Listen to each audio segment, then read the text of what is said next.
What up? What up? It's your boy Rich. Real Talk with Rich is back. Good to be here with you guys on tonight. And tonight we got a dope show. And so, don't want to prolong the time, but just want to ask, see how everybody is doing. Hope you guys are doing well. What up to the chat? What's going on? Good to see you, sir. Glad to be here, y'all. Man, oh man, let me tell you, it's been a day of days. I gotta say, I had a great day today. Of course, I went to church this morning and had a good time with God's people and hanging out, doing that stuff. And then I came home and I seemed to be a glutton for punishment. So I had a midterm that I had to take. I had a midterm I had to take today. I did real good on it. But that was at the cost of my sleep last night. I was up to like 2 o'clock in the morning handling that, and it paid off. And so it did. I forgot it was daylight savings time. So yeah, you know what I'm saying? So I missed an hour of sleep on top of that. But I feel good. I'm glad to be here. And we got a dope show for you tonight. So we don't want to prolong the time again. Good to see everybody.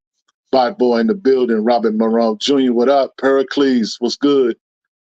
Frustrated. K-Su, you got to show me how to pronounce that. I'm going to just say K. Good to see y'all, man. Hope your Sunday is well with there. Absolutely. Hope everybody's Sunday has had a wonderful day as we get ready to start the week up. So anyway, we're going to go ahead and get into the show. We're going to begin with a segment of our show called Low Hanging Fruit. This is a show where we start to share the news and things of that nature, topics that are going on. And first up on the roster tonight is a Screen Rant article. We're going to get into Black Panther. Storman Black Panther's son was meant to enter the official Marvel canon in 2020, but the launch went wrong. During the height of the X-Men's Krakoan era, Marvel intended to introduce the son of Black Panther and Storm, which could have changed everything. The child of Black Panther and Storm was set to enter the Marvel continuity in 2020, but the launch went wrong. Storm and Black Panther have been on, off again, lovers in the Marvel universe for many years, and they were even married at one point. The two remained at arm's length during the Krakoan era, but Jonathan Hickman intended to introduce their child, which would have changed everything. In an installment of comic book urban legends revealed on Comic Book Resources, Brian Cronin revealed that Jonathan Hickman, who brought the X-Men back to glory with his 2019 reboot House of X, originally wanted to introduce the son of Black Panther and Storm, and he began sowing the seeds of the story in Giant-Sized X-Men, Jean Grey and Emma Frost, issue 1. In that issue, the two psychics enter Storm's mind where they find a giant egg. This egg was originally intended to signify Storm's pregnancy, but the article went on to reveal that plans were changed at the last minute. Hickman said that if the story would have continued, Storm would have taken her child to the world and given birth. The child was to remain there, growing to adulthood at much quicker pace than those on the outside. Hickman remained coy about the direction of the story would have gone after that, merely noting that the child would have been the scion of two different worlds and would have grown up not knowing his parents. Finally, Hickman revealed the sudden change in the direction was due to the shifting editorial mandates about the Black Panther. Go figure. If Hickman and his collaborators had been allowed to see the story through, it would have represented a dramatic shift in the dynamic between Storm and the Black Panther.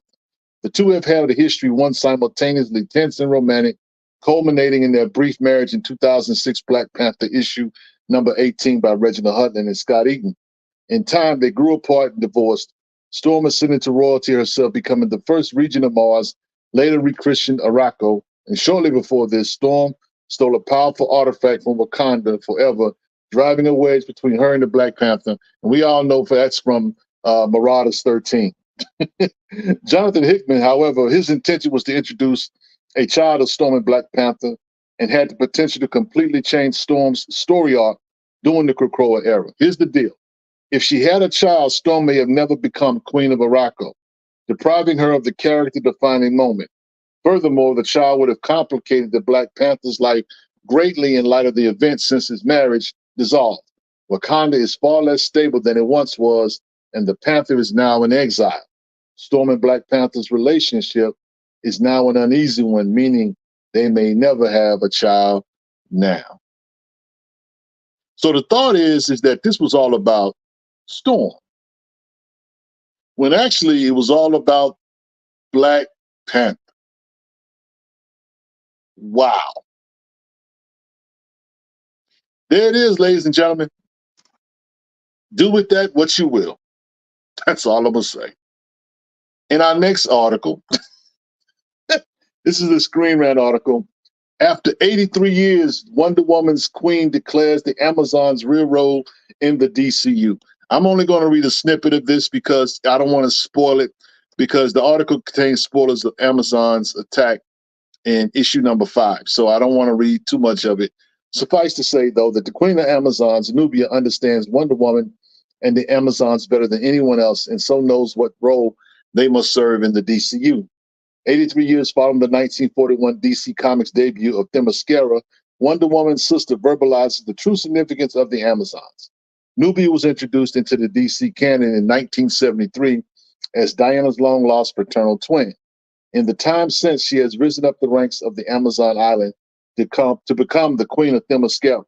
As such, Nubia understands the Amazons better than most people, including her sister, Diana. As a result, Nubia can proudly proclaim the role that herself, Wonder Woman, and all the Amazons must feel the world in Amazon's attack by Josie Campbell and Vasco Jorvis. Throughout the series, thanks to West Billings' massacre, copycat attacks, the media have painted the Amazons like monsters, leading to a little boy shooting Nubia out of fear, both for himself and his sister. So basically, this is a kind of a defining thing going on in the Wonder Woman canon. She's kind of laying out the purpose and the desire of the Amazons, and they're going to allow Nubia to kind of make this definition or whatever. So I'm not sure how this is going to affect Diana per se, but I thought this would be a cool article just to kind of make mention that they're trying to give Nubia a little bit more pub, if I could say it like that. So I don't want to spoil it. I don't want to spoil the comic book that's coming out, but that will be out in a week or so, I think.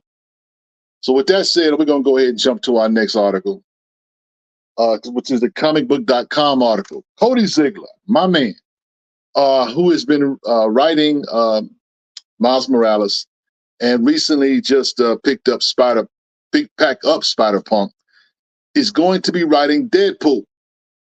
So this article here actually is a interview that Cody Ziggler did with comicbook.com, detailing his desire and thoughts about writing Deadpool. He says in the article that it ultimately that Deadpool is one of his favorite characters up until Miles Morales was created.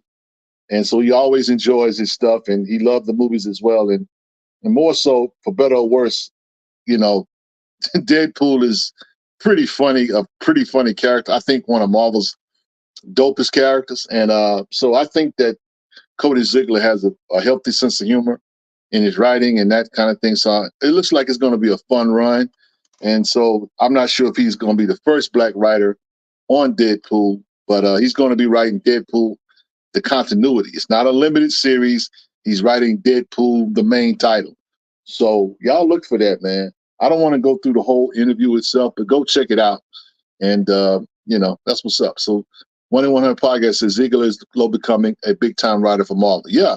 I mean, look, they gave him Miles Morales. Okay, they said, okay, go ahead and knock the Spider-Punk out. And now we're going to give you another Lamborghini, Deadpool. So, yeah. And Deadpool has a hardcore following. So I'm looking forward to see what kind of story he's going to tell. But from what I understand, it's going to be someone kind of like a romance type deal. You know, Wade Wilson in love, that kind of thing. So shenanigans definitely are going to ensue. So y'all check out and look for that when it comes out. Okay. Our next article. But before we get there, want to congratulate. Yes, go ahead. You got it. We want to congratulate American Fiction, the movie, for winning Best Adapted Screenplay at the Oscars. That's going on, I think, as we speak. And I wanted to just make mention of that, and that's going to segue into our next article, which is an article, a CBR article, detailing Angela Bassett's disappointment. Supreme disappointment, Black Panthers 2's Angela Bassett reflects on 2023 Oscar loss. Now, I remember a year ago talking about Angela Bassett and how some people were acting real brand new because she visibly was disappointed that she didn't win. And people tried to come for her. And I'm like, come on, y'all being stupid.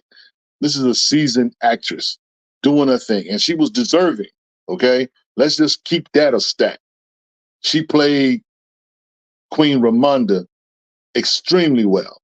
So, but according to this article, it says that Black Panther Wakanda Forever star Angela Bassett speaks out about her emotions after losing out on last year's Best Supporting Actress Oscar. The star reveals that she felt supreme disappointment at losing out on Best Supporting Actress Oscar at the 95th Academy Awards, but was gracious in defeat. Speaking with Oprah Winfrey during a sit-down on OWN, Bassett opened up about missing out on the historic first Oscar win when she lost out on the Best Supporting Actress Award to Everything Everywhere All at Once, Jamie Lee Curtis. When asked by Winfrey if the look she had on her face when Curtis was announced as the winner was one of disappointment, Bassett conceded that that was the case, agreeing with Winfrey that she thought she handled it very well after the fact. Bassett said, "I thought I handled it very well also, and that was my intention to handle it very well." It was, of course, a supreme disappointment, and disappointment is human, so I thought, yes, I was disappointed, and I handled it like a human being. For Bassett, Best Supporting Actress nod, the first major Oscar nomination to be received by a Marvel Cinematic Universe actor, it was the second time she was up for the honor at the Academy Awards after receiving Best Actress consideration for playing Tina Turner's 1993 What's Love Got to Do with It. All right. Though she was despondent during the announcement, Bassett wouldn't let the moment linger for too long. There are going to be those moments of disappointment that they're going to experience, but how do you handle yourself in the midst of them? Bassett said, "We're going to smile, we're going to be gracious, and we're going to be kind, and we're going to party." That's what's up. So yeah, so she came out and said that, for the most part, that yeah, she was disappointed. She had a right to be disappointed. I thought she had the Oscar in the bag myself. I still ain't seen Jamie Lee Curtis's movie. I still ain't seen that movie. So I cannot judge Jamie Lee Curtis's acting based on that. But I just know what she did in Black Panther Wakanda Forever, and it was great, in my humble opinion. So yeah. So anyway, here's the thing though. Okay, now, despite the disappointment she and others felt, Bassett did receive an Academy Award, as she was the recipient of an honorary Oscar last summer to cap off the legendary acting career. When Winfrey pointed out that their interview location, the Academy Museum of Motion Pictures in Los Angeles, was the perfect place for their sit-down and credited her speech, Bassett said, "Blesses her soul and blesses my heart that she earned the honorary Oscar and was appreciative of her hard work and that it was rewarded." Here's the deal about Bassett. The future for Bassett in the Black Panther franchise and in the MCU is up in the air after Queen Ramonda was killed off in the sequel by Namor.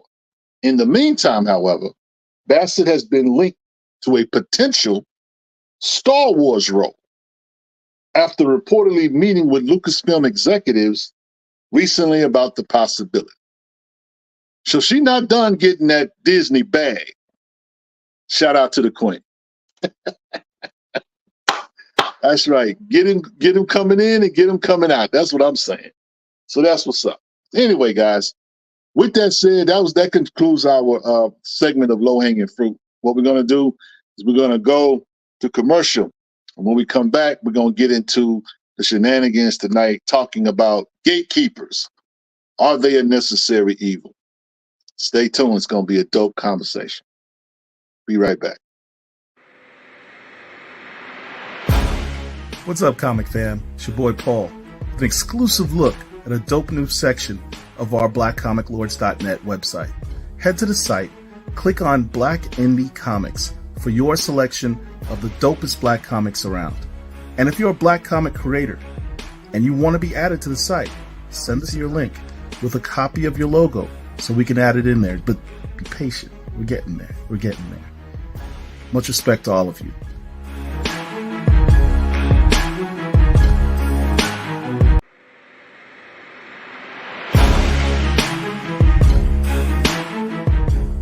Hello, hello, hello. Tim Fielder here, author of Manny's Rocket, Infinitum and Afrofuturist Tale,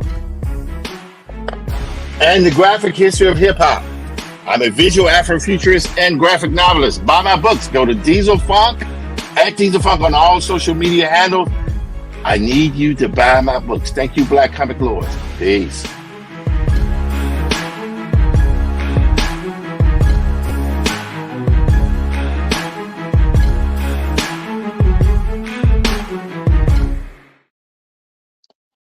We back. So on tonight, we want to talk about gatekeeping. Are they necessary evil or not? So here's the deal. As a content creator and as a part of a team of comic heads and content creators as well, our job is to discuss, matriculate, argue, talk about, this fandom of ours, talk about the things that we desire to see, the things that we're actually seeing, and everything that goes with that, right? And so, as someone as a part of Black Comic Lords, let me just say this from the outset. That Black Comic Lords from time to time has been accused of being gatekeepers. We're not gatekeepers. We're not standing at the gate. We're not outside the gate. We're not in the parking lot of the gate.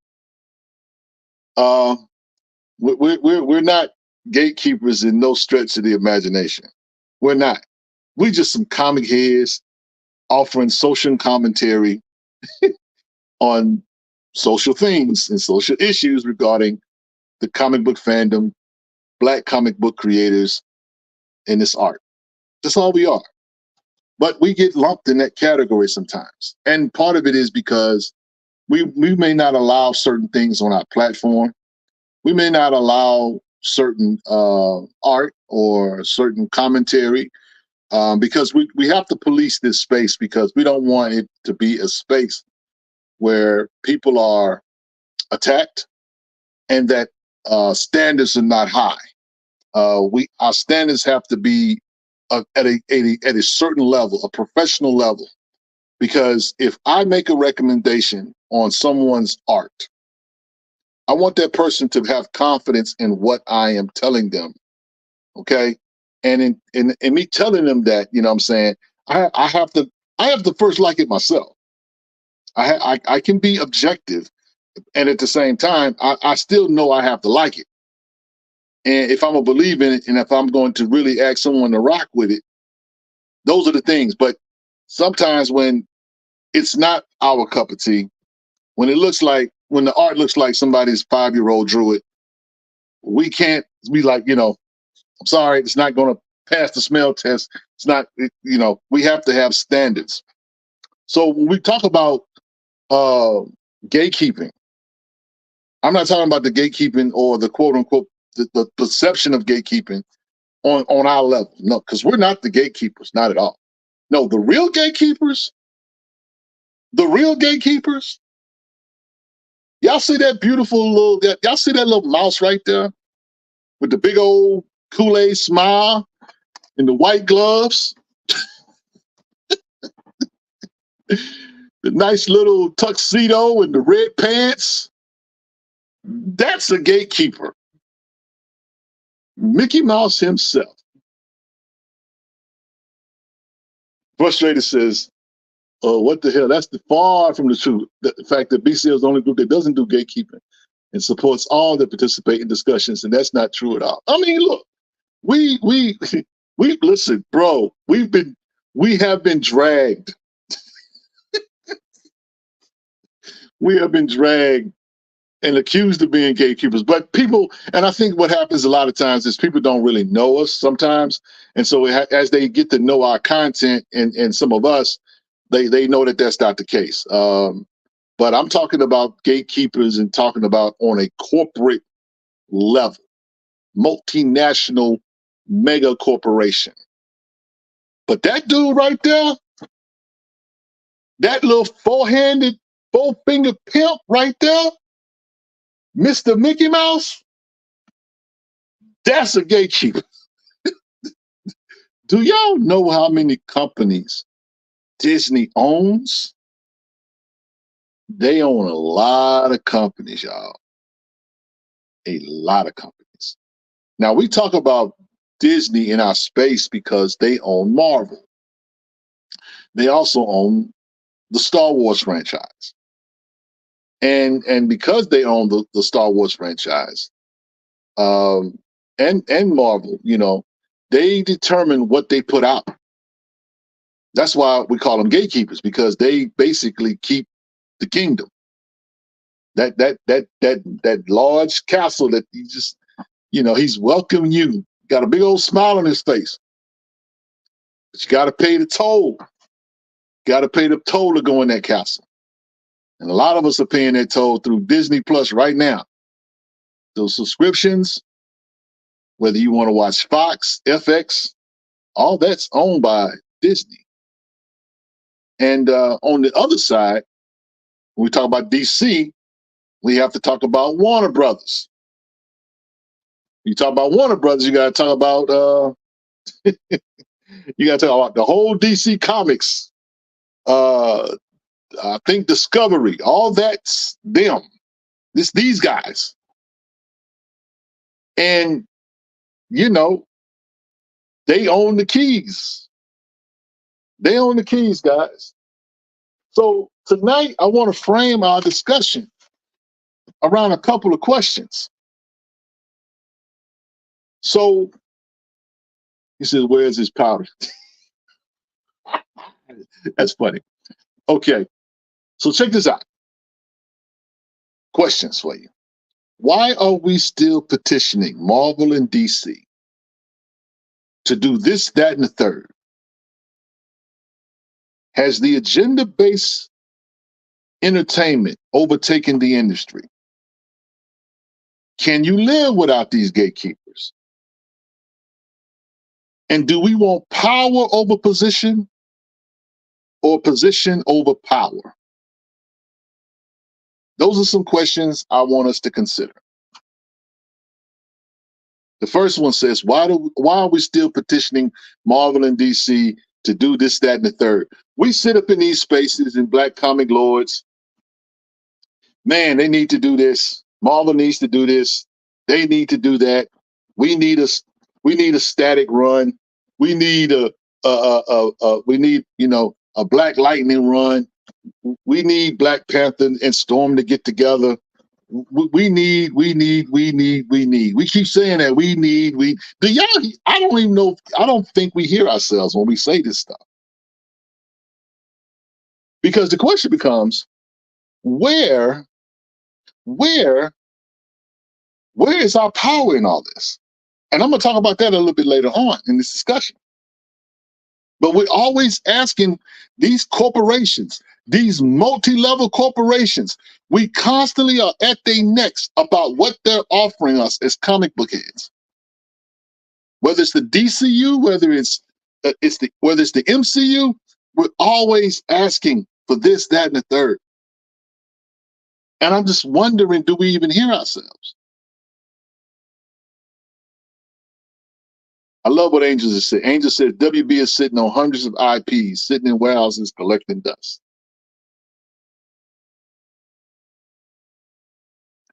Gatekeeping. Corporations are gangsters, y'all. They have this thing where it's if you can't beat them, buy them. That's what a lot of corporations do. You can't be competition if you're owned by the competition. And so again, I'm just asking these questions because Marvel and DC, these are companies that are no longer, Marvel is not Marvel anymore. Marvel is only Marvel in name. Gone are the days of Stan Lee's company. Gone are the days of hearing Stan and God rest the Godfather, Excelsior. Those days are over. These companies, Marvel and DC, are owned by corporations. We call them Marvel and DC, and those companies exist, but they do not exist as we know them to be from their foundation. They are part of a portfolio right now. And again, when Marvel was bought by Disney and when DC was bought by the Warner Brothers, the thought is like, okay, with more money, they can do more things. And you're right, they could do more things. And they have done more things. But let's just be honest. When the superhero stuff started hitting the big screen and started making ridiculous amounts of money, these companies that we loved, that we care about, these comic books, they ceased to matter. Now you had writers who were not writing to tell a good story. They were writing to get a movie. That's what the goal changed. And that's the thing, you know what I'm saying? It's like we could want these companies to do all of this stuff. Herschel can do 100 variant covers with certain superheroes together, and it's beautiful, it's wonderful. But at the end of the day, it never will see the light of day because of gatekeepers. That first question I asked, why are we still asking? Why are we still asking for them? Tron World says it pays to have some investment in the gatekeepers. Bro, that's the problem. That's why I asked the question, are they a necessary evil? And the truth be told, they are. Y'all not gonna get another Black Panther movie unless Marvel okays it. Y'all not gonna see Storm on the big screen again unless Marvel okays it. Someday you might see Nubia on the screen through James Gunn work, but it won't happen unless DC say so.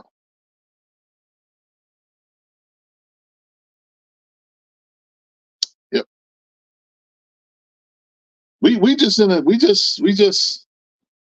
I mean, look, it's just not a conversation that I really personally want to have. I'd rather talk about some comic books or whatever, but it's a lingering, nagging thing in the back of my head, man. Tron World says, want to know the real reason why comics moved out the local stores. I mean, you could tell us Tron World, but I just think that comic books don't make money no more. The money is in the movies. The money is, and again, as someone who loves comic books, I recognize that medium is changing. It's not going to die, but it's definitely changing. Whether it be 5 to 10 years, I don't know if we're going to have floppies in 5 to 10 years. 1 in 100 podcast says, anyone notice a lot of writers and artists are throwing away their exclusive deals with Marvel and DC?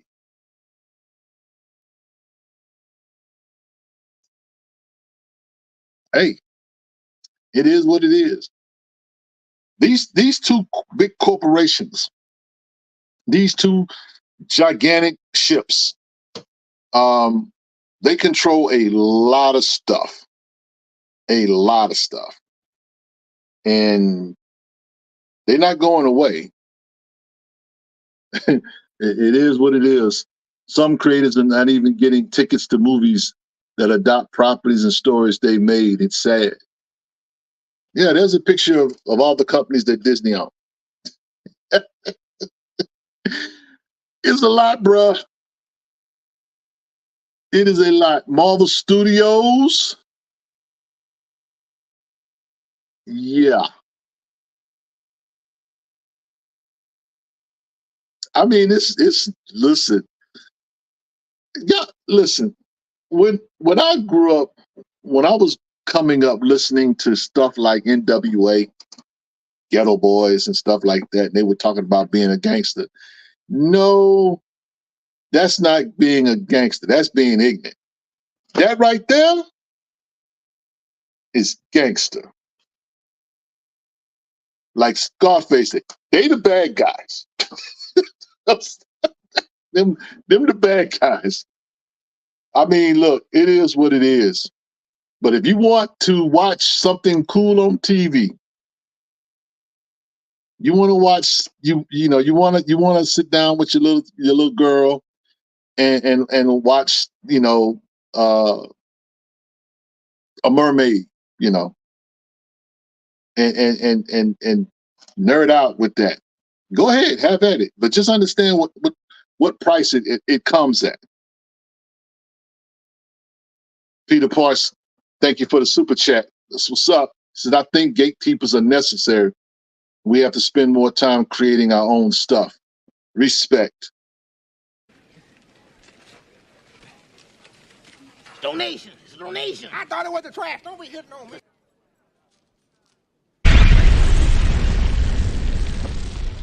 Thank you.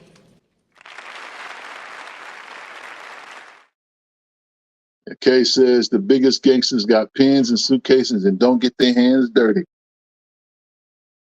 I went to Orlando. Shout out to Paul and Herschel.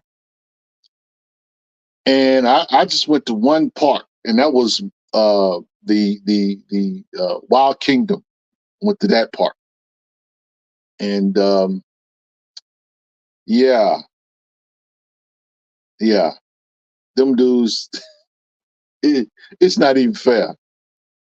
It's not even fair the money that you spend to just go to an amusement park. I mean, but this is life in 2024 in terms of entertainment. 1 in 100 podcast says they ask you to write stories that can turn into movies, but pay creators a writer's salary when the movie gets picked up. No offense to the writers of the world. Love y'all. I mean, that's the truth. People are writing now for stories to try to get a story on screen. The modus operandi has changed, and that's part of why this is, the art suffers, because it's like, man, can we get some good stories?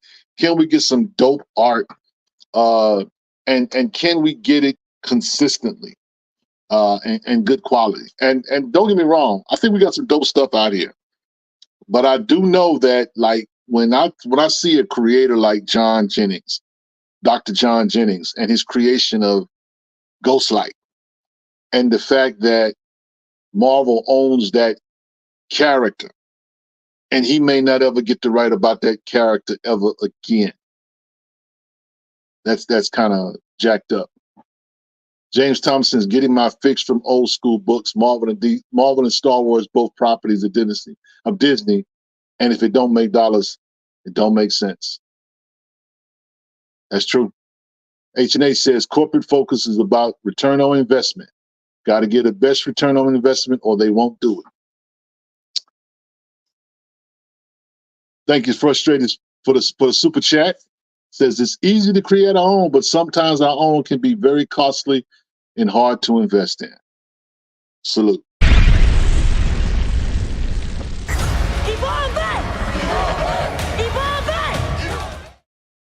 Yep. So the next question I want to ask y'all about is, has the agenda-based entertainment, the woke stuff? Shout out to Amir. I checked out the podcast the other day. Y'all go check out 1 in 100 podcast. That my brother's dope. But has the agenda-based entertainment overtaken the industry? Because the industry is completely different now. This is not the same industry back in the 90s. It's a different industry. I can't say that it's better. I can't say that it's worse. I just know it's different. And so when you have an agenda-based industry and you're trying to market it and make money, there's this little saying that they have, go woke, go broke. But, you know, what we call woke today, I really can't call the stuff woke. I mean, some of it is just weird. Some of it's just weird to me. Some of it's just weird to me. It's not, you call it woke, I guess. Now, Styles So Serious says, what's G is Disney makes you hand over real money for Mickey Mouse money on site. Oh, yeah. They don't play. Look, you can go to an amusement park. This is how gangster Mickey is. You can get priority in line. You can cut the line. You can cut the line to ride rides, but it's going to cost you. Man, I'm telling you, the people over there, man. Woo. Now, Amir says it's just lazy writing. I do believe it is that. You know, the situation is such where it for whatever reason, it's not chic to create new characters. It's not chic to write original stories. You know, but again, you know, the modus operandi has changed. You know what I'm saying? When Stan Lee and Jack Kirby and those guys were creating Marvel, it was just about creating these characters and giving these characters dope stories to go along with their mythos.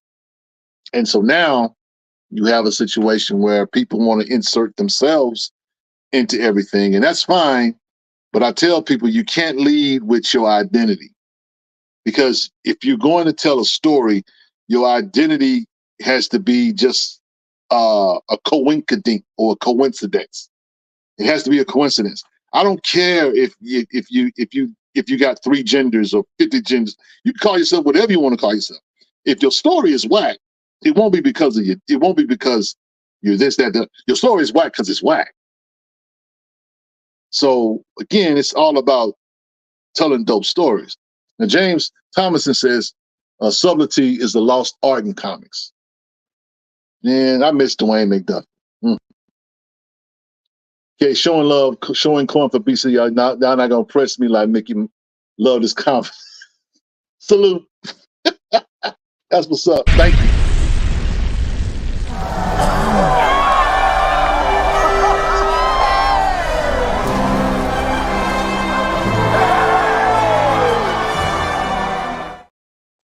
Now, I like what Eye of the Watcher says. Is remember Wesley Snipes had to create his own production company, Amon-Ra Productions. I remember, and get the rights to do the first Blade.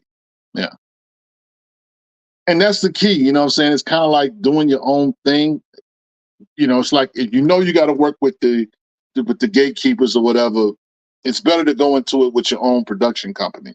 It's better to get into it with your own bottom line, so to speak. You know what I'm saying? Because again, to Derek's point, it's all about Returnal Investment. Yeah. Snipes wanted to do the Black Panther. Yeah, he wanted to do that back in the 90s. Yeah. Bison For Life says, part of our community was cheerleading this on social media and didn't offer real criticism when the creators were on blurred spaces selling us their products. Ooh-wee. Yeah. There's a lot of truth in that.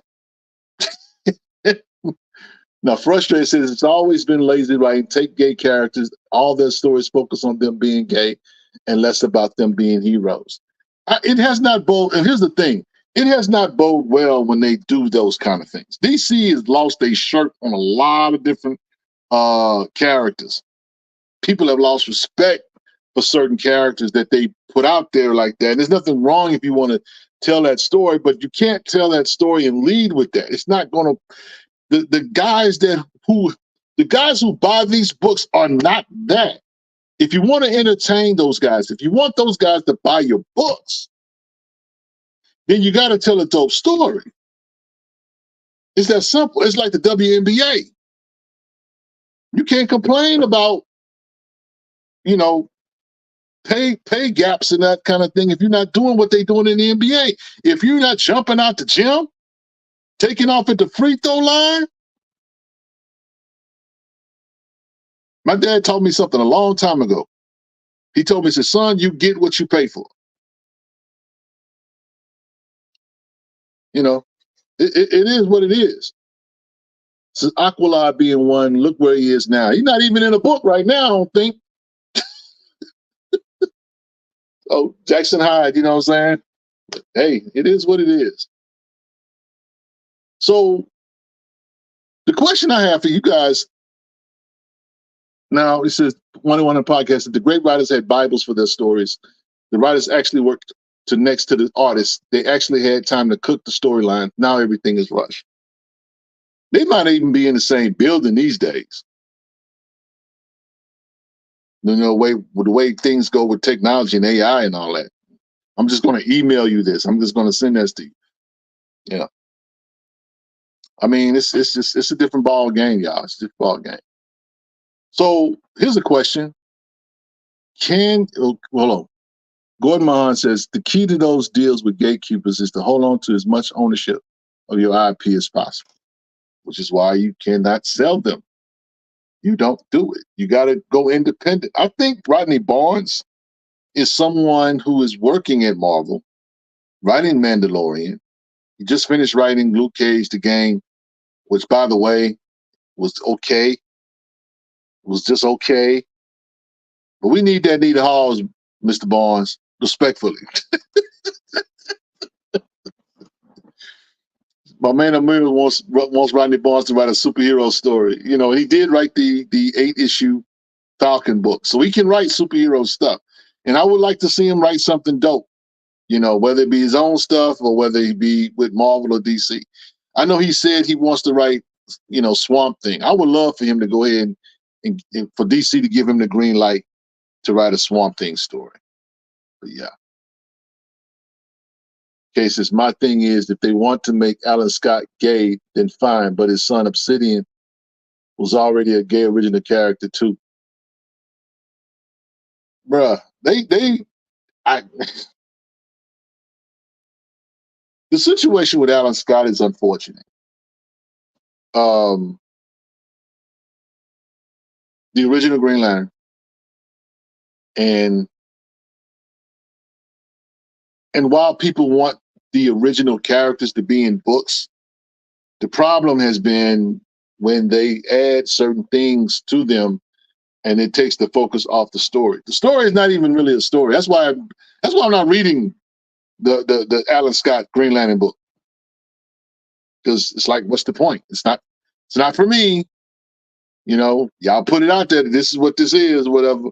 You're not leading with what the synopsis of the story, what's his story arc, whatever. It's not even a hero's journey. I'm like, come on, guys, what y'all doing? But that's the agenda-based stuff that we're seeing today. That's the agenda-based stuff. James Thomas says, Rodney said Nita is coming back soon. That's what's up. So my question is, guys, can you live without the gatekeepers? Can y'all live without them? Come on. Can y'all shut down? Listen, I tried to be without Disney Plus. I canceled my subscription. Let me testify. I canceled my subscription, right? And I sat around and watched all of y'all talk about Loki. And I was defiant. I'm not spending no more money. I spent enough money. I ain't spending no more money. Other stuff started popping up on Disney Plus. Then I found out that Hulu got added to Disney Plus. So I'm like, I gotta go back. I'm missing it, you know, that kind of stuff. And, you know, It is what it is. Can you live without it? I'm sure you can live without it, but man, do you want to live without it? That's the question. Do you want to live without it? Bison For Life says, blurs talk black, but don't buy black characters or created own comics. You know, Bison For Life, I think that's starting to turn. We are seeing a surgence of independent creators in our space, offering some stuff. And listen, here's the thing about that. Let me say this. It's a sacrifice, guys. If you really want to support black artists, black creators, black independent IPs, whatever, it's going to cost you. It's going to cost your time. It's going to cost you some extra dough, you know. But the question is, when you get that book in your hand and it's good or whatever, the satisfaction you get, you can't trade it for nothing in the world. But it is an adjustment. That Marvel and DC fix is a real thing. And I know a lot of us can't just walk away from this stuff. Okay. He that trolls is in the building. Frustrated says, let me go with K's comment. He says, I might be part of the problem too, but I've been supporting these two. Hassle one of my homies when he drops his next comic from time to time. Yep. Frustrated says, we can't live without the gatekeepers because once something gets hot, they jump on it. Think about the rise of black female characters that is almost on every black title, right? Soon as Netflix stuff came, Canon, I called that old thing back. Can't get away. Can't get away. No, Herschel says everyone's a gatekeeper. Y'all just won't let anyone in your home either. That's different, Herschel.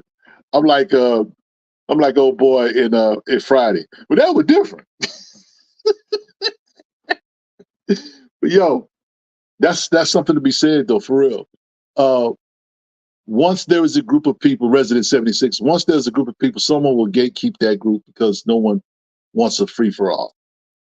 I mean, look, I'm not saying that gatekeeping is evil in of itself. I'm just saying it's a necessary evil for what we do and how we approach it. Because there's guys who do not like anything. They make their money on YouTube and other platforms discussing how fed up they are with comics, how disgusted they're with the entertainment industry, all that kind of stuff. Y'all know these guys. And, you know, it's like, what do you do about it? If you're Eric July, you create your own company and then you sell 3 million in sales a book, and you know, and you win. But he's an outlier. He's not the norm. I don't know if he knows that, but he's not the norm. Can he do it? Can anybody do it?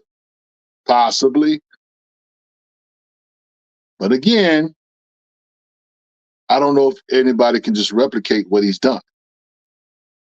He has a built-in audience, a fan base that rocks with him. They support him.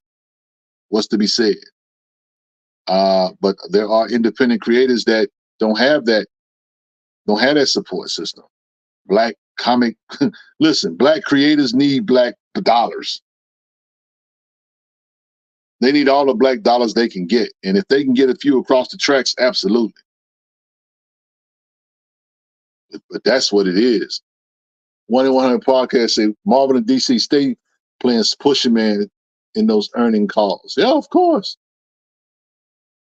Herschel says gatekeepers used to be a good thing. It was the ones that made it, reaching back to pull others up. Yeah. You ain't a gatekeeper if you don't control anything. Gatekeepers have to hold the keys to be a gate. Y'all give folks too much credit. Well, again, you got here kind of late, Herschel. When we start asking Marvel and DC for stuff, y'all do a run on this. Y'all need this person needs a book. This character needs an action figure. All of that. Who you asking? You're asking the gatekeepers for that stuff. You're certainly not asking yourself. So who owns the keys to that kingdom? Who owns the keys to Marvel Legends? Who owns the keys to Warner Brothers, to DC and Marvel? These corporations do. It's not about giving them too much credit. they own they got the keys to these IPs that we love and we watch, and we want content from them or whatever. You act as if like if they don't do a ghost like comic, you ain't gonna buy it. Yeah, you gonna buy it. You know, we all gonna buy it. If Black Panther and Storm, if they ever decide to tell that story ever again, which I doubt they will, but if they did, we all gonna buy it. All the Black Panther fans are gonna buy it. Every 11 million covers. You know, all gatekeeping isn't bad, but I know that they are a necessary evil when it comes down to whether or not your fandom means anything. Because again, we got to get our fix. We part of the problem, as my man K said earlier. So my last question about this is, do we want power over position, or do we want position over power? Power over position means it's like, okay, we can go out and we can support our Black independent creators, correct? We can do that with our dollars. We can take actual money and back and put all our money, our cash, we can put all our chips to the center of the table when it comes to Black independent. We can do that right now. We have that. There is that much Black IP available right now. There is that much opportunity available. And the skills and the art, all of that's in the fandom. You don't have to go overseas to get someone to outsource your art. You can do everything is right here for us to do it. That's position. That's power over position. Because there's some creators that are working for Marvel and DC. They got a position in Marvel and DC, but they don't have the power in Marvel and DC. They may create something original for Marvel and DC, but they can't take that. They can't take that character with them. So, do we go with that, or do we go with position over power? Meaning that, you know what? Let me get in the door. Let me see if I can change the industry from within. I went to school with a lot of brothers. That was their MO when they graduated and went and worked for the system. I can't beat the system, so I gotta work in the system to change it. Y'all let me know when Marvel gets more than one Black editor on staff. Y'all let me know when they get more than one Black editor at DC. Y'all let me know when that happens. Because I don't know if it's gonna happen. Gaming Wallace High says, well, all the talent we have, why do we create IPs but don't support it? I mean, I think that I guess the problem with it is, gaming, if I can answer it, and I'm not the expert here. But I will attempt to answer the question. I think part of it is, one, we have to be exposed to that product or whatever that IP, because that's the thing. We are a niche within a niche within a niche, but we also a fractured niche, which means that there are pockets over here, there are pockets over here, there are pockets over there. It's hard kind of getting everybody to like rally to the same stuff, because everybody don't like the same stuff. You know what I'm saying? I think that's because we have to consider people's taste. Like my man Herschel, for example. Herschel is a capes and cows guy. First and foremost, which means he's going to want, if he's going to support any Black independent creators, it's got to come in a Super Bowl. It's got to come in a superhero medium for it to appeal to him. Myself or whatever, I like superheroes, but I like mysteries. I like horror comics. I like fantasy. I like a little bit of everything. So I can be attracted to anything if it's good. The problem is, again, like I say, we all have our certain things that we like. And so I'm not going to support everything because I may not like it. It's the truth. It's just like if somebody comes out, and we talked about there's an independent book on the shelves called Deep Cuts. And Deep Cuts is basically about different genres of jazz. And they telling these stories, right, about these different genres of jazz. But I tell people, if you're not into jazz, this is not your function. You're not going to want this. But for somebody that loves jazz like myself, it's a natural fit. So I think it's part of it is personal preference. The other part of it is being able to promote these products to enough people to where it catches on. Because some stuff catches on word of mouth. The best way for things to sell in our community has always been word of mouth. You know, we don't own Google. So we have to like talk about it.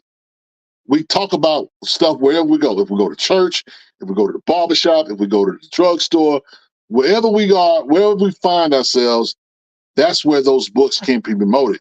And the best advertising is you, the customer. A company like Concrete Comics can push their stuff all day long or whatever. But I'm telling you that if I talked about Concrete Comics 24/7, they're going to get more sales because that's what I'm talking about. It has to also be one of those things that we are engaged in. I think a lot of times we're just not engaged. You know, we have to become engaged.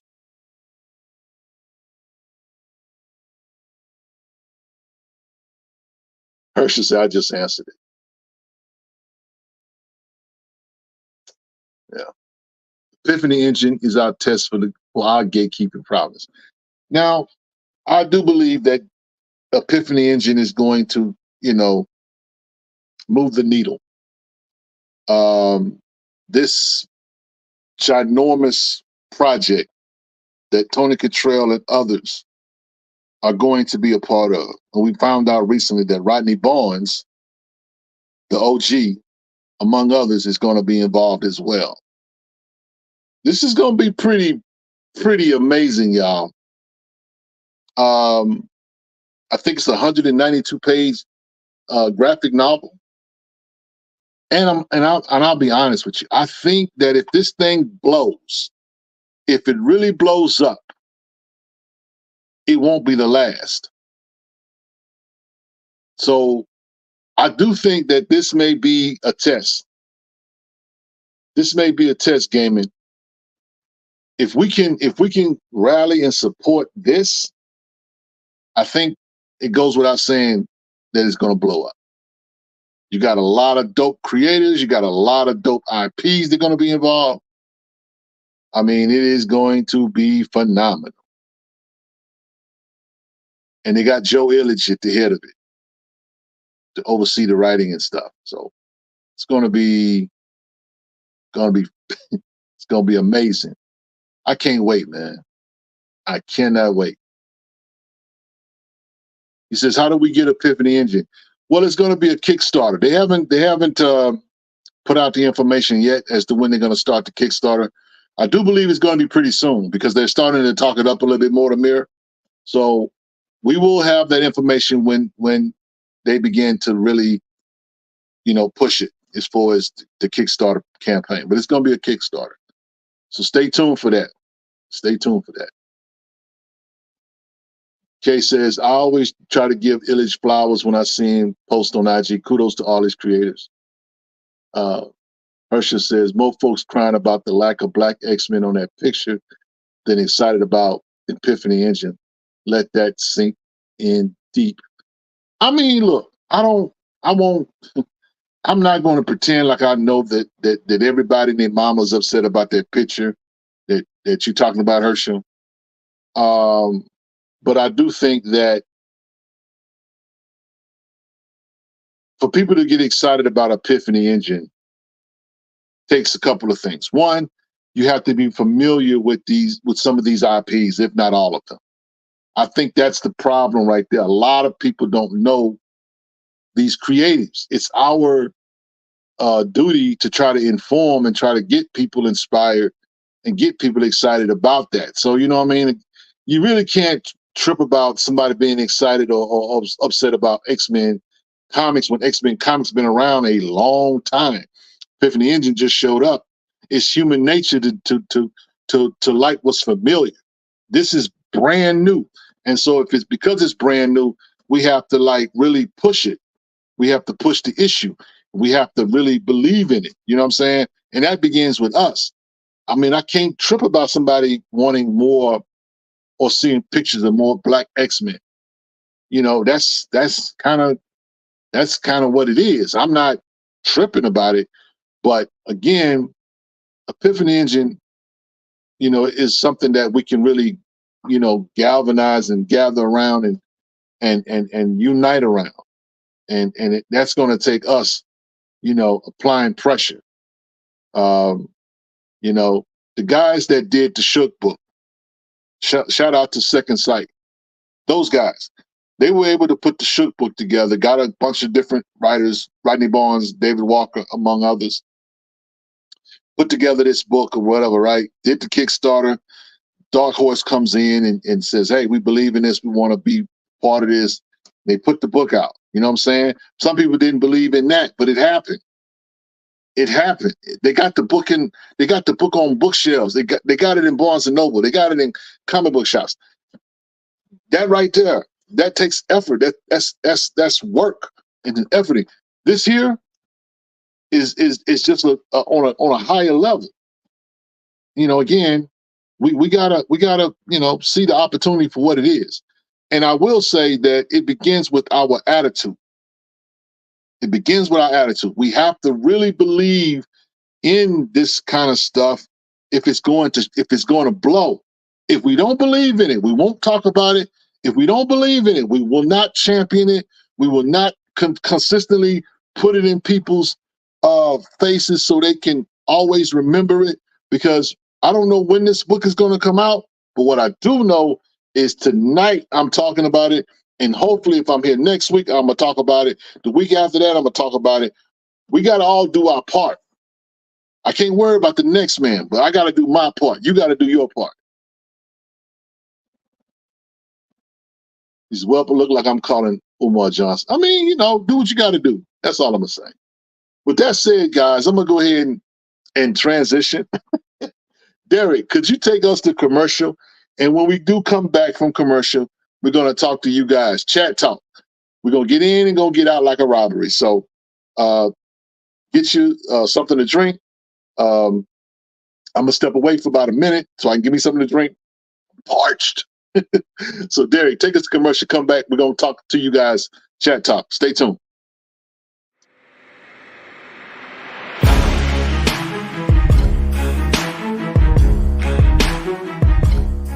This is Derek Harrison of Black Comic Lords, and I'm here with Greg Burnham. You might know him from Tuskegee Airs. He's got several other titles, and this is a new one that's coming out in November. November 22nd, Little Rock Files. It was a story that we originally did in Noir's The New Black, which is an awesome anthology y'all need to get if you don't have it. But we did a 6-pager in there. And we ended up getting asked to do a full book. So the interiors, I'm holding this one. These are 2 of the covers. The interiors are being done by Quinn McGowan, who did this book. Who did this poster cover. And then Marcus Williams, my co-creator on Tuskegee Airs, he did the art for this cover. And we also put like our original 6 pages in the book, just so you can have everything that we've done so far. It's a 1980s noir detective story that takes place in Little Rock, Arkansas. We actually put some reference some real things that were going on back in the time as far as the drug trade and dirty governors that turned into presidents, but that's a different story. So yeah, check it out, November 22nd. It will be in comic shops. If your shop didn't order it originally, get in there and ask them to get you a copy. We're trying to do some really good stuff with this book, and we appreciate you.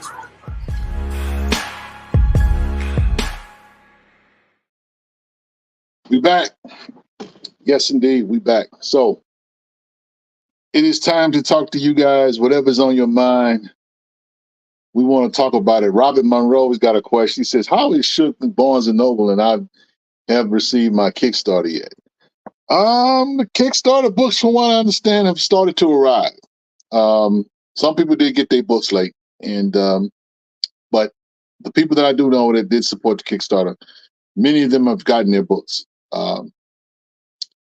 It is what it is. You can reach out to those guys over at Second Sight, find out what's going on. But yeah, listen, I'm gonna just ask that you extend a little grace. That's all I can ask. We do it for Marvel and DC. Let's try to do it for this situation. Because I'm gonna tell you, that is a concern. But we have to really we got to see the big picture. And I get it. You supported that book. You want your book. You should get your book. So I would say make some inquiries about it, because those books I know people that have gotten their books, and I know people who haven't. So, ask the question. That's all I'm saying. It says there are good stories at the big two, but the best stories are found in the creator-owned IPs. That's what's up, Styles Series. 101 podcast says, I just read Ministry of Compliance issue 3. John Ridley is killing his story. Love it. Yeah, that's a good book. Shout out to all the John Ridley haters. Yeah, John Ridley's a good writer. I don't care what y'all say. We could be upset about Black Panther all day, but that dude can write. That dude can write. So, what you guys want to talk about, man? Peter Park said the problem is not just the writing, but also putting the wrong type of artists with the wrong writers as well. Well, you know what? I will say this, that it's something to be said about writing teams. I do think that there's certain guys who work well with certain guys. And let's just be honest, guys, there are a lot of new guys in the industry. A lot of the older guys that done a lot of stuff for the past 30 or some odd years, some of these guys are starting to retire. Some of these guys have passed away. And again, I give you one writing team, for example, I thought was perfect. And this is not a black team, but this is a team in Marvel. Scotty Young and Humberto Ramos. Their Strange Academy was pretty amazing. If we want to go black, the team that did Bitterroot, David Walker, Sanford Green, Chuck Brown. That's a phenomenal team. Everybody don't have that. And again, as part of this stuff, Rodney Barnes has a great relationship with Jason Sean Alexander. The art and the writing it goes together. But everybody is not like that. You know what I'm saying? It takes, I don't know what goes on behind the scenes in terms of the comic book industry itself. I would like to think that relationships kind of drive some of this stuff, but clearly relationships don't. But I mean, what do you do? What do you do? Now, Hersha says the art almost ruined the Truth Red and Black book. It's not everybody's cup of tea. I'll say that. I think that we also have to leave. We have to also, I would say, art is all about, or should I say it like this, like the old saying, beauty is in the eye of the beholder. What I find appealing, you may not find appealing. That's why art is subjective. You know what I'm saying? What I think is good may not be good.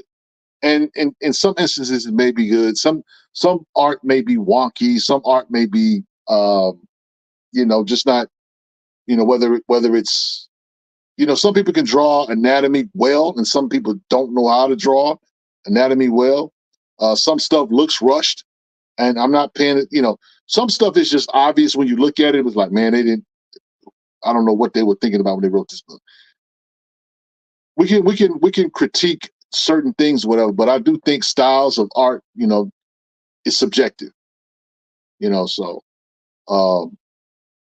we have to bear that in mind. So let's see. But he did say it's still a classic, and it is. Brother Robin Monroe Jr. says, I only support Black Kickstarters these days.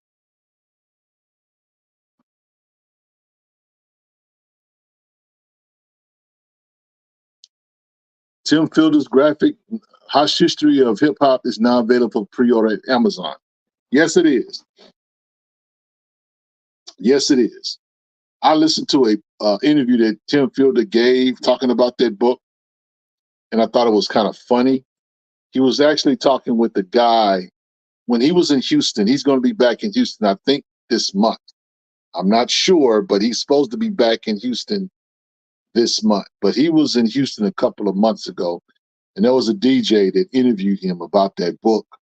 And one of the things they kind of went back and forth over was the things that will be included in the book and things that will perhaps get left out of the book. And something like that, when you talk about history, some stuff is going to get left behind, or some stuff is going to get lost. And that's history. That's the essence of history, which is why you need more than one interpretation of a certain thing. But y'all go support that. Tim Field is a dope creator. If you have not read Infinitum, I recommend that you do. It is one of the most fabulous pieces of art story you will ever read in your life. Style So Serious says, since you mentioned Bitterroot, is the IP still being developed for a series? As far as I know, it is. What happened was, people got to remember that they had signed on, God, I'm losing my mind. Regina King. Regina King was supposed to be the director of the movie. Of the show. But she had a loss. She lost her son. And so after losing her son and her doing Shirley Chisholm's story, which, by the way, will be on Netflix on March the 22nd, it got kind of pushed behind, I think. But I do believe it's still coming.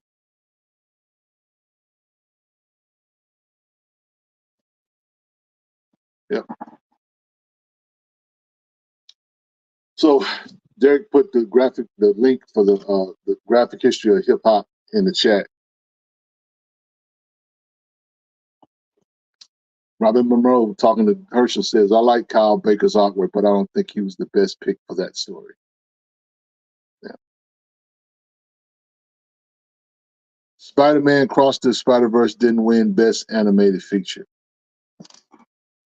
Who won?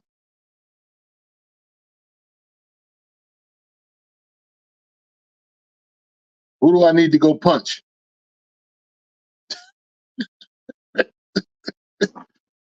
Who won? Who won that, Robert? Can we get a list of top 5 independent comics to pick up?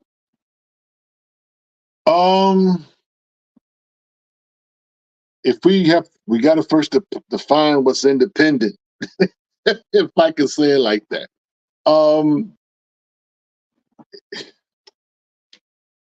Because some people don't think Image is independent. I still believe that they're independent.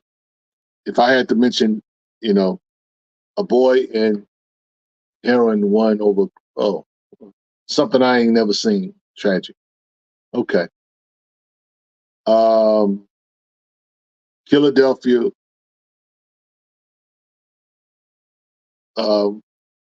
Harriet Tubman, Demon Slayer. Empath is a good book to get right now.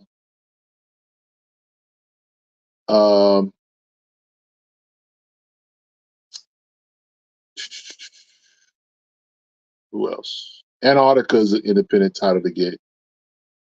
I'm looking forward to Moon Man issue number 2, Kid Cudi's book. I'm looking forward to that. That first issue was pretty dope.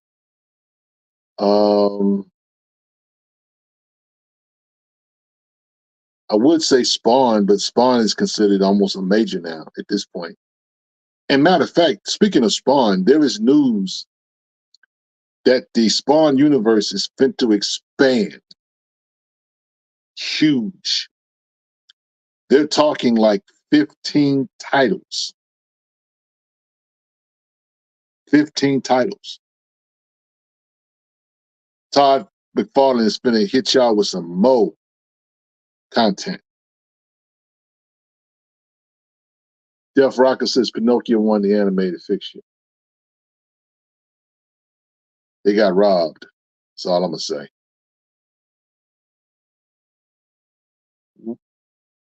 Now it says, what kind of story do you think is missing in your comic collection?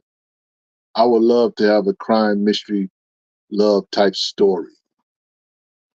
There are some dope books that you can go get. As far as not independent, but as far as like, there's a DC vertical title called The Names that you might want to look into, Amir. I'm trying to think, is there anything else like, there's nothing really out there like that, really. There was a Frankenstein book that came out about a year or two ago. That came out, I want to say it was Dark Horse or IDW that put it out. That was pretty good. That was kind of a love story as well.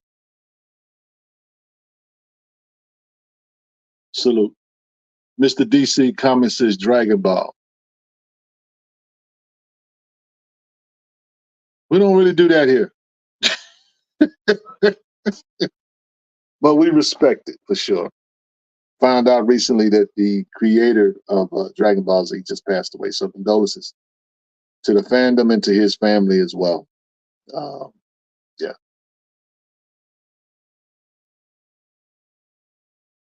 So,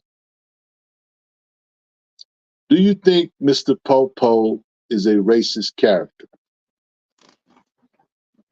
Do I think Mr. Popo is a racist character?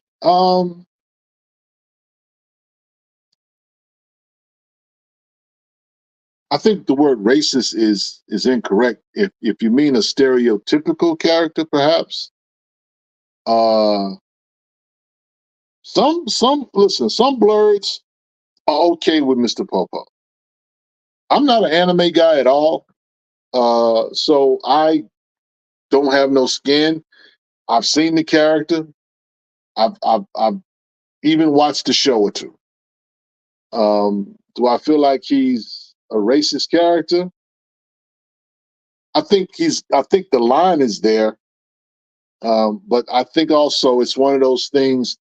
If you don't like the images of someone puts out about someone that looks like you or quote unquote supposed to look like you, then that's a signal to do your own thing, which is weird because sometimes we will see images that are not flattering and we'll still roll with the IP for whatever reason. I don't understand it. And again, that's just me. I don't understand it, but y'all go ahead. Stereotypical character, definitely. But I don't necessarily know that the guy that created Mr. Popo is a racist or whatever. I won't go that far. But I will say that listen, black folks in Asia have always been stereotypical or viewed in a stereotypical way. I mean, it is what it is, guys. You know, we kind of go back and forth sometimes about how, black fans love Japanese anime and that kind of thing. And I'm not here to poo-poo any of that stuff. What I do know is that there's stuff out there for you if you want it. That's the beautiful thing about a space like ours, is that we can point you in the right direction. Because I remember that we didn't have a choice. We didn't have a variety. We didn't have options. So yeah. So not throwing shade at Dragon Ball. I did watch the series. Yeah. Reviews stereotypically still in America. Look at what gets the most marketing usually. Well, it is what it is. Speaking of that, what I'm saying, are y'all going to see the what's it called, the amazing magical world of magical Negro movies? Y'all gonna go to see that? Y'all going to see that? I ain't going to see it. I There's some crazy stuff out here, y'all. William Moloch says Japan is a homogeneous culture, so he probably didn't even know black people outside the movies and TV when he was making that character. It's possible he didn't even know it looked wrong. Yeah. He is based on mythology. There's a character like him in Pokemon also. Herschel says, we have variety, we just didn't have the cable and the internet. One of the bodies, nah, I'm good. No, it looks horrible. Nah, we're not going to see that. We're not buying no tickets to go see that. I might watch somebody's review of it, but I'm not going to watch the movie. Not that at all. No. I mean, that's the thing. When we look at the timeline of Black iconography and the images of the past, whether we're talking about the golden age back in the 40s, and how the images, how they were from then to now, you know what I'm saying? Whether we're talking about the protruding lips and the, exaggerated characteristics, buck eyes and that kind of thing. You move from that to the 70s, where the Black exploitation period takes over. The images are still questionable, but they're better. And then you move on from there, to it gets a little quote unquote better. But there's still stuff today that we kind of like give people the side eye over, But it is what it is. He says, what are some good Afrofuturism books other than Black Panther to get? Infinitum, yep. H&H, he hit you right. Infinitum, Maddie's Rocket. The Witness says, Black people make a lot of excuses when other races imagine us in their fandom. I mean, I don't know about excuses, Herschel. I mean, look. My father taught me something. He told me, he said, when it comes down to cowboys and Indians, the cowboys will always win unless the Indian writes his own story. Until the Indian writes his story, he'll always wind up on the losing end. When Black people begin to write their own stories or do their own stories, that's when they begin to win. And I'll be honest, it doesn't really happen. You don't really get the victories until that happens. Now, you need the Black Panthers to kind of come along to inspire artwork like Infinitum, Afrofuturism like that. I mean, it is what it is, y'all. So I don't know if it's about making excuses for why things are the way they are. I mean, they did a lot of propaganda goes into ink and paper. A lot of propaganda goes into ink and paper. That's white supremacy. That's par for the course. That's what I mean. That they use it in their art as well. I mean, none of this stuff was created for us. So why are we surprised that sometimes it has a negative connotation? It wasn't made for us. All of the stuff, matter of fact, me and Amani, I want to say, had a discussion that some of the stuff that we even claim as our history or whatever, it might be our history, but it was really made for them. It wasn't made for us. That's history, though.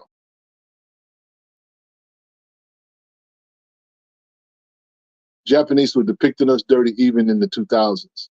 Zero excuses. Ancient Asia asked the question, he says, a serious question, how is a Japanese person in Japan supposed to know how to depict a Black person accurately in a non-stereotypical way? I mean, I think that's the biggest thing, because guess what? TV, what's transmitted on TV and radio, you got me, bro.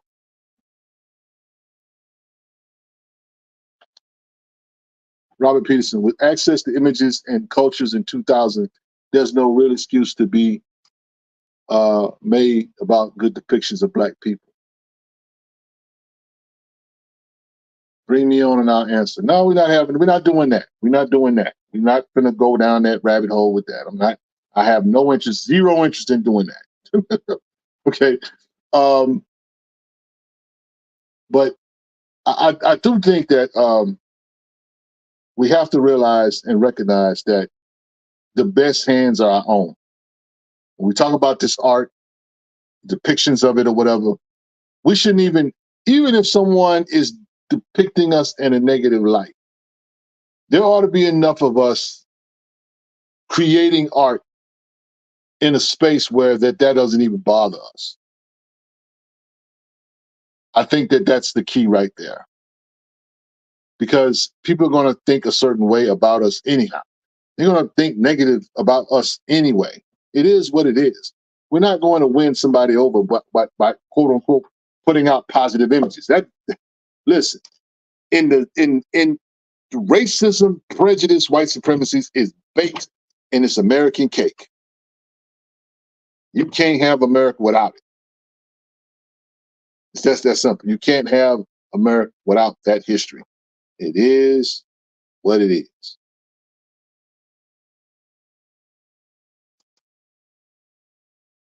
So someone was talking about Eve, yeah. Victor Laval, dope writer. I love his Destroyer book. He wrote a book for Boom Studios. Another book he wrote was Destroyer, which was a take on Frankenstein. That was a dope book. Yep. And Robert Peterson, let me just say this about with access to images and culture in 2000. Here's the thing about culture. What culture? Because I can argue. I can argue that Black culture today is not better than it was in the 60s and in the 70s. I can make a real legit argument that the culture that we quote unquote, or what people are pushing out there as culture today, that's not culture. Not Black culture. It's an urban culture, but it's not Black culture. So we got to be careful when we talk about the timeline, because the timeline, and I tell people this, if you want to know the history of a people, listen to their music. What y'all been listening to lately? What's out here in 2024 popping? I'll wait. We don't want to have that discussion about culture, because I can go there for days. And I can argue that the culture that the people are putting out here on a mainstream level is more stereotypical than it was in the 80s. In the 70s. I mean, we got problems. Houston, we got a problem. And again, these are images and sounds put out by not white folks, not Japanese folks. Folks look like you and me.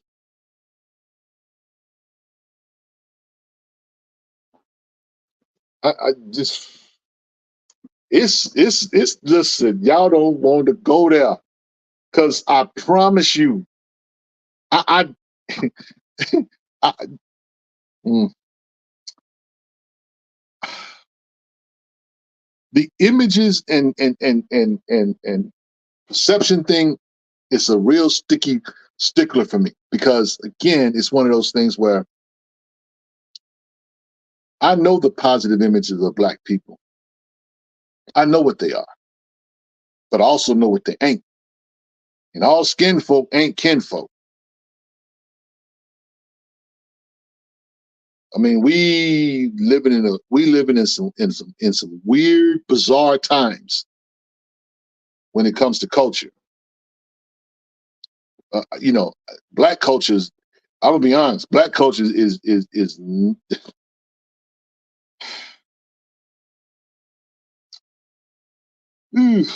Let's change the subject. Let me get off of that.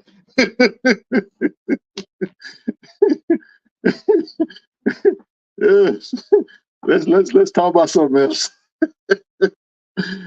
H&A says, back to my point, major studios and showrunners in the U.S. still don't get close to the right. How is someone supposed who doesn't live in the U.S. Society supposed to know? I don't. I think that they don't.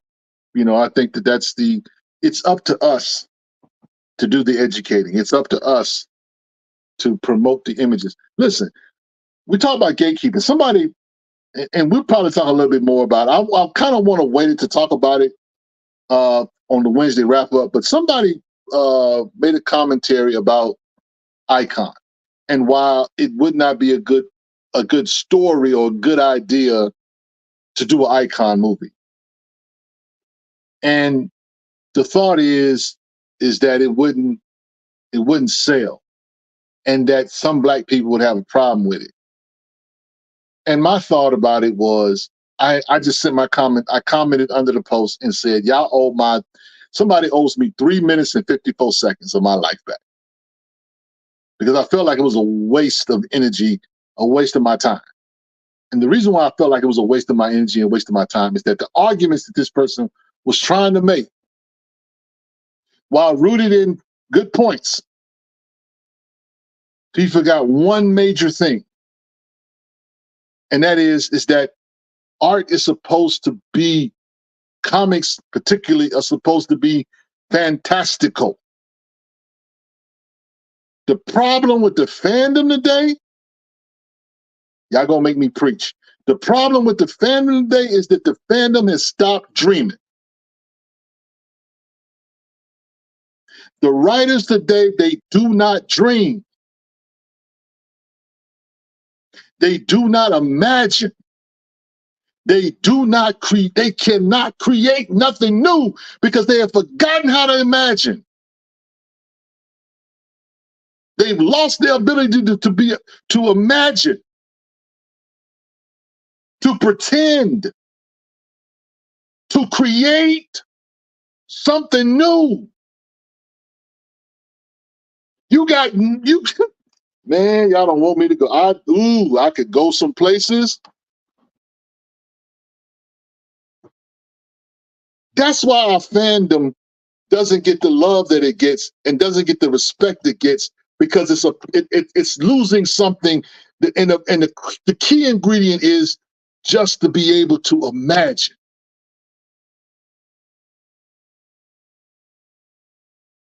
I remember as a kid going outside to play and picking up a stick out the ground, a stick on the side of the road, whether it be a branch or whatever, and pretending it's a sword. And I'm swinging it like a Jedi sword or whatever. Or I'm swinging it like I'm a knight or something. I don't need nobody, no nothing. Just me outside playing with a stick.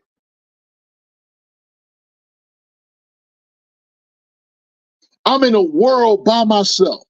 And that's one of the biggest problems with this genre, with this fandom today, is that niggas want to do nigga stuff. And that don't rate when it comes to art. It don't. That's why we gotta encourage creators to do something different, to go deeper. Stay out of these tropes. They ain't nothing but traps to lazy writing.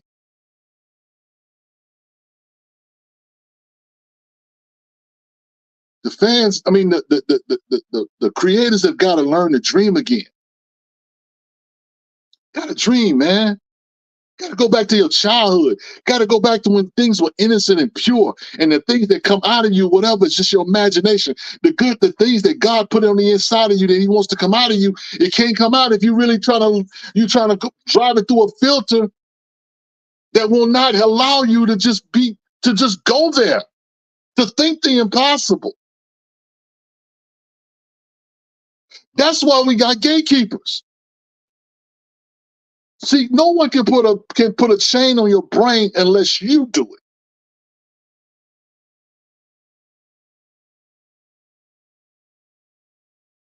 We gotta push past that. We gotta push past that. We trying to check. Niggas is too busy trying to check boxes. Forgive my language. But that's it's irritating. I will always be a champion of story over anything. You got to tell me something. When we all were children, there's nothing like someone sitting, and whether it was a teacher or whether it was our fathers or our mothers or our grandmothers, whoever, there's nothing more pure than you sitting there, them reading you a book or telling you a story.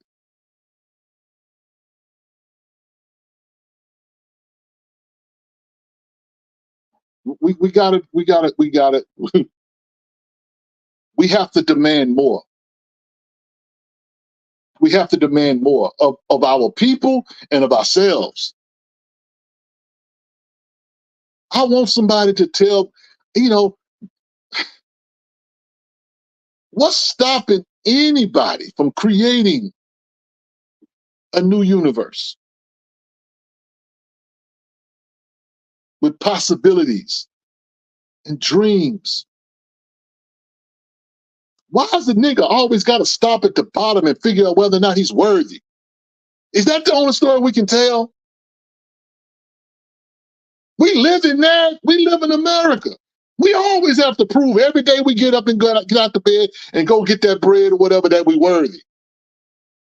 Can we tell another story? I'm just asking.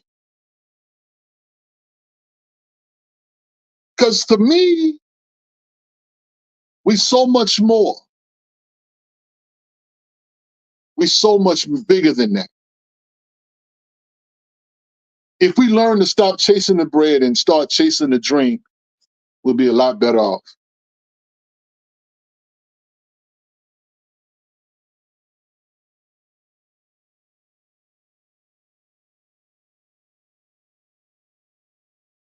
I'm just saying.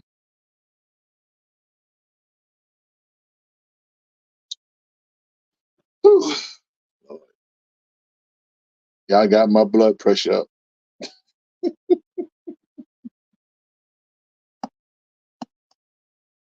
I love this fandom.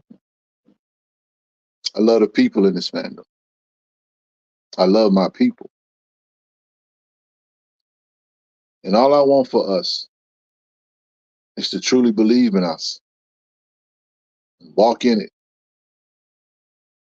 Not with just our mouths, but with our dollars. And not apologize for our preferences, our personal preferences. I want everybody that I come in contact to be free.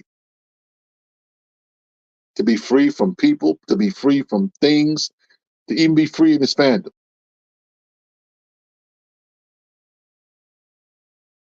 I don't have to wake up and try to be black. I am that. I walk in that. But I don't have to approach my art, and I don't have to approach my life that way. You can't impart something that you do not possess. I possess and manifest as a black man. So I talk, walk, and live this thing, just like anybody. But at the end of the day, I'm human, and I want the humanity to come out. I want mainstream success for some of these writers. I want Rodney Barnes to have success. I want Tony Cottrell to have success. I want Tyler Forrest Martin to have success. I don't want them to just have success in our parts of the wood. I want them to be able to write stories that reflect the human experience. Period.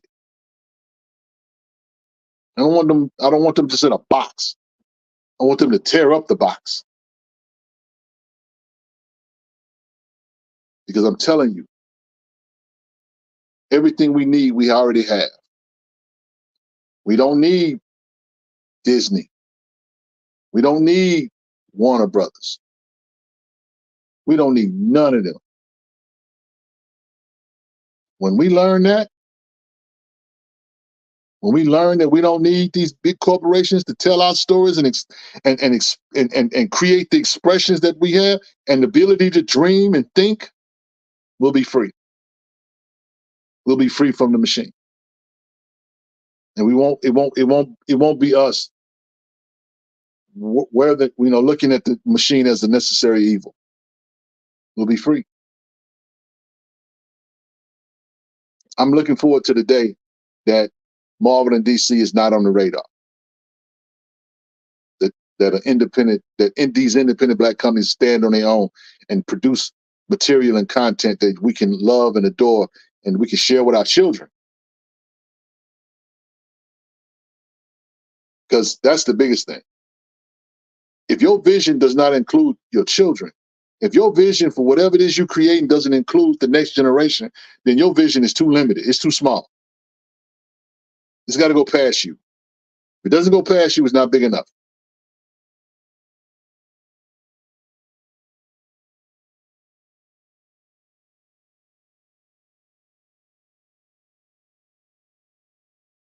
So Hammer says, we have to support Black creators, though. As a community, that is the only way that we can escape the box. Black folks got to come see about Black folks, and right now we're not. Well, that's why we're here, brother. That's why we're here. To try to create that environment, create that space, create that platform, create that nexus, create that experience, that moment that somebody gets it.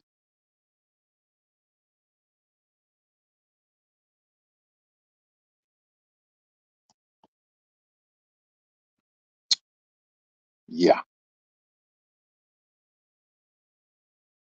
H&A says, I really appreciate American Black comic creators. I'm sorry, I really appreciate American fiction for that reason. Deep, layered characters, very human, who were Black. Yeah. That's what it's all about. That's what it's all about, man. Because I think that we don't really know that this, it's like we've been in this jar for so long and somebody removed the lid and we don't even know that the lid is gone. The possibilities are there.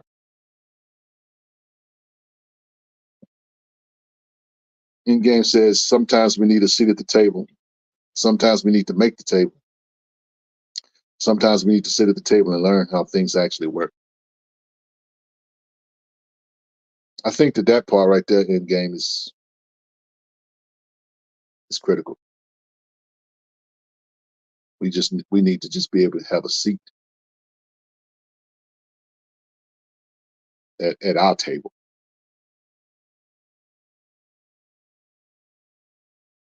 But it begins with us recognizing that we can do it.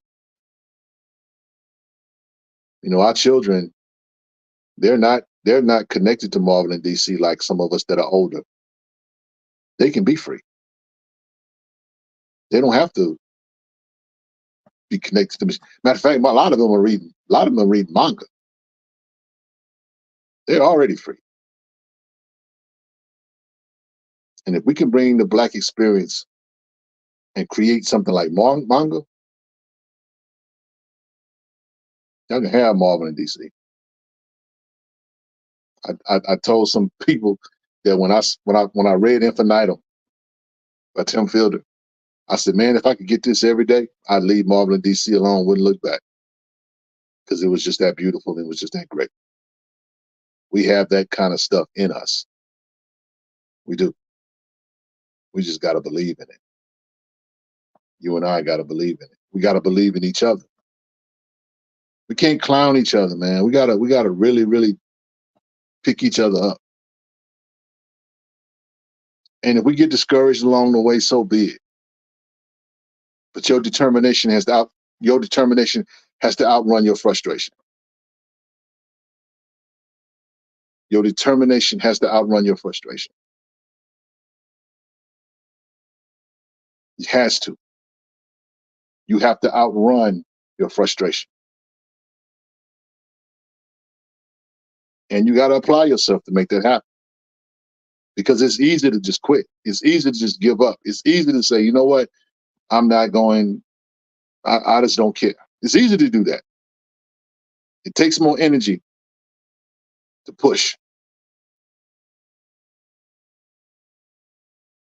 Opportunities are starting to be created where if we don't push, we can't blame nobody but ourselves. Because the opportunities are starting to be created.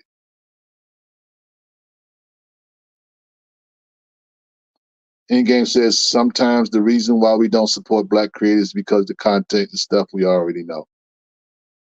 Yes. That's why I say we got to dream. We forgot how to dream. It shows in the writing. It shows in some of the stuff that we see.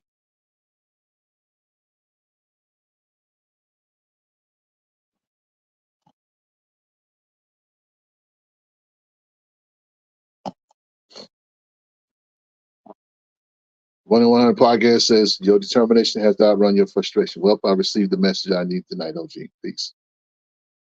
That's what's up. Yep, we do. And with that said, guys, I'm gonna go ahead and give the benediction. I'm gonna go and get out of here, man. So the benediction comes from Proverbs, the 19th chapter, verse number 2. And it says, "It is not good to have zeal with knowledge, nor to be hasty and miss the way." From the stronghold that is Black Comic Lords and Black Superheroes Forever, it's your boy Rich. Until next time, we say peace. We out.